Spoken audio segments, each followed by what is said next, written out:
आज आपण शिऱ्याला ह्याची भाजी करणार आहोत। शिऱ्याला म्हणजे ह्याला शिऱ्याला पण म्हणतात आणि ह्याला दोडका पण म्हणतात। तर त्याची भाजी करणार आहे। पाव किलो इतकं मी हा शिऱ्याला आणलेला आहे। त्याच्यासाठी लागणारं साहित्य तर कोथिंबीर घेतली आहे, 3 हिरव्या मिरच्या घेतल्यात, 4 अशा लसणाच्या पाकळ्या घेतल्यात, 1 टमाटा आणि 2 कांदा घेतलाय आणि आपली चण्याची डाळ ही मी भिजत घातलेली सकाळी, तर कोमट पाण्यात भिजत घातलेली, पण आपली ही चांगली भिजलेली आहे डाळ। तर आपण या डाळीमध्ये भाजी बनवणार आहे। तुम्हाला जर पाहिजे असेल तर तुम्ही एक बटाट्याचा वापर करू शकता, पण मी बटाटा नाही वापरणार कारण डाळीचा वापर करते म्हणून।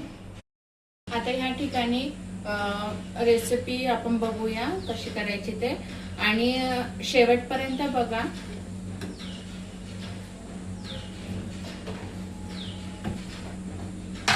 याच्यामध्ये कुकर मध्ये आपण तेल टाकून कुकर गरम करून घेतलाय। त्याच्यामध्ये जिरे टाकूया। जिरे चांगले तडतडले की आपण हे सगळं कांदा, टमाटा, मिरची हे आपण कट करून घेतलेले ते ह्याच्यात सोडूया। झटपट रेसिपी आहे आणि चण्याच्या डाळीसोबत खूप छान लागते दोडका शिरेला, तर नक्की ट्राय करा। तुम्हाला जर पाहिजे असेल सुकी भाजी करायची असेल तरी ही सुकी भाजी पण चांगली लागते चण्याच्या डाळीमध्ये। तुम्हाला बटाटा पाहिजे असेल तर बटाटा घालू शकता तुम्ही।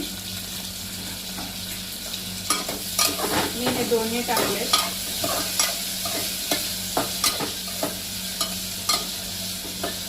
व्हिडिओ माझे शेवटपर्यंत बघत राहा, कारण जेणेकरून मी जे काही बनवते ते तुम्हाला समजत जाईल।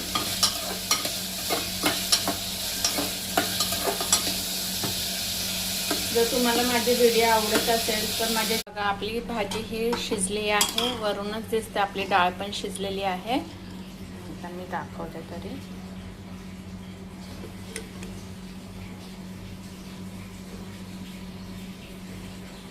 एकदम सॉफ्ट झाली आहे डाळ।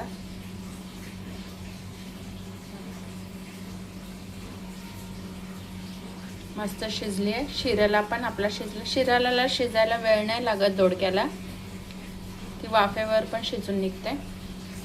गरम आहे। आता आपण ह्याच्यामध्ये कोथिंबीर टाकूया।